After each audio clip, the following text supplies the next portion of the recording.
Are you Sean? Yeah. CID. What? You've been charged for illegal downloading. Proof?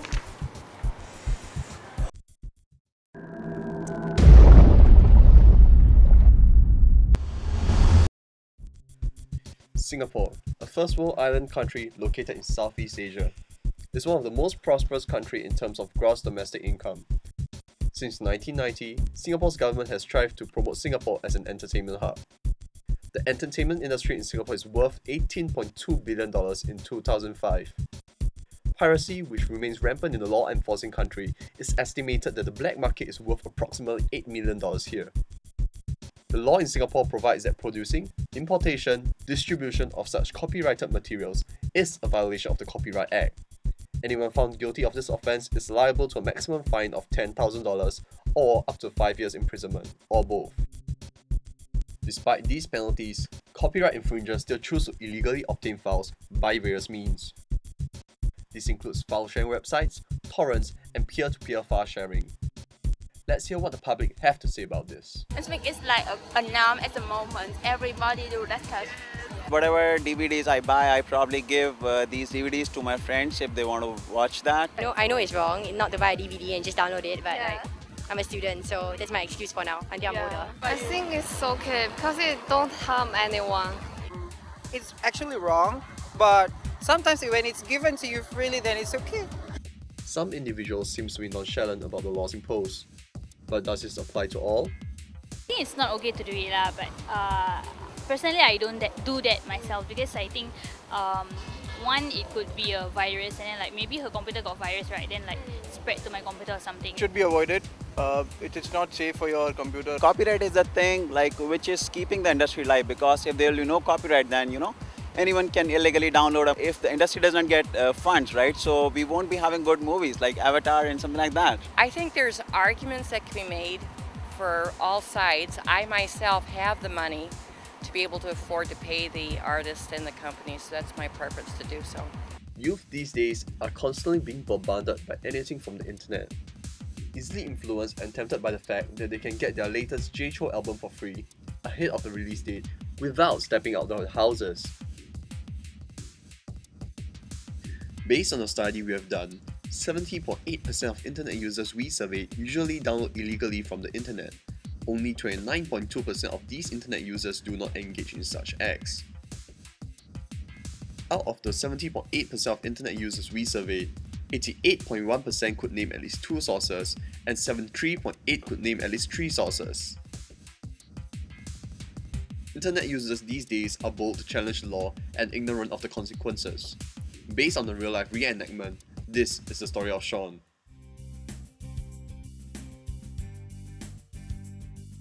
Sean is an average 19-year-old tertiary student who's into music and watching movies. Sean keeps himself constantly updated with the music and movie scene. He supports his local CD store by purchasing from them regularly. Today, he's on his regular visit to his local CD store, and then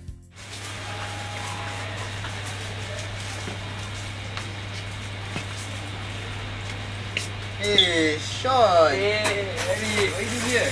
Getting some title. You buying this? Then what? Still? Download. Huh? Never mind, I'm running out of time now, so I'll see you tomorrow. Alright.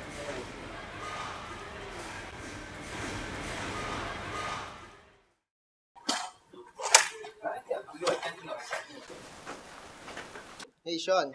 Eric, sup?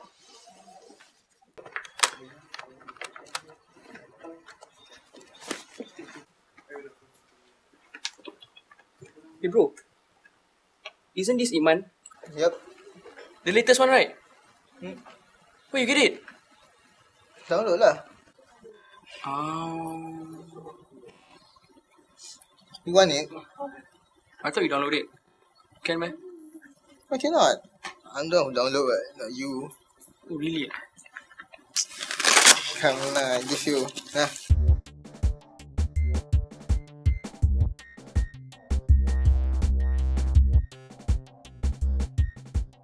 Sean craves for more free movies and music.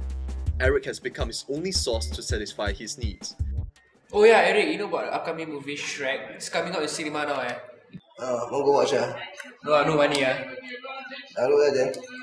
You help me download again, anak? Hey bro, help me download ah. Bro, help me download or not? Download stuff lah. Everything teach me right how to download. Due to Eric's unwillingness, Sean decides to give torrents a try. This is where his life took a turn. Sean slowly spiraled down into the world of illegal downloading. His source of music and movies became the millions of internet users who freely share files over the net. His obsession for downloading grew as he explored more options and experimented with various programs. With all the media just a few clicks away, Sean felt powerful and started influencing others. As time passes, Sean became infamous for providing various files ranging from games to software. People started approaching him for the latest files. He became the medium for all these people, until one day.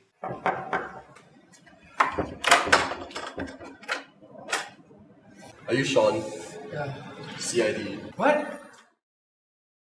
After numerous lawsuits and hearings, charges were eventually withdrawn. Sean had settled the case out of court with the distributor. He ended up paying a hefty sum of $80,000 as compensation. Out of the young adults we surveyed, a stunning 41.3% are ignorant that peer-to-peer file sharing is illegal. Let's say the videos are ripped off for commercial use, as in they are actually copied and they are sold as DVDs or either as pirated ones or in Singapore elsewhere. Then I think that these copyright owners, they will actually want to pursue these perpetrators. They actually have more motivation to pursue these perpetrators because there's actually criminal liability involved under the Copyright Act, and because the stakes are higher, you see, so they have more to lose if they don't track down these perpetrators. So I would think that when it comes to commercial usage, when it comes to such ripping, when it comes to such trading, these copyright owners, they would be more harsh in tracking down these perpetrators instead of compared to the normal ripping off, which is more common and which is harder to track down to. If the company wants to find out whether the act is committed in Singapore, then you may have to actually invest in doing so. You may have to spend some money in doing so. It may not be a commercially viable solution. It may not succeed every single time it invests and tries to find out who are these perpetrators, you see. If this infringement doesn't take place in Singapore, then any action based on the infringement will not succeed. Actually, since 1st January 2005, the list of criminal offences under the Copyright Act has actually been expanded to include infringement that is willful or significant. So I would think that as these new measures are being increasingly put in place, all these will act as a form of deterrence for these illegal downloaders, and whether they are enforced is altogether another matter.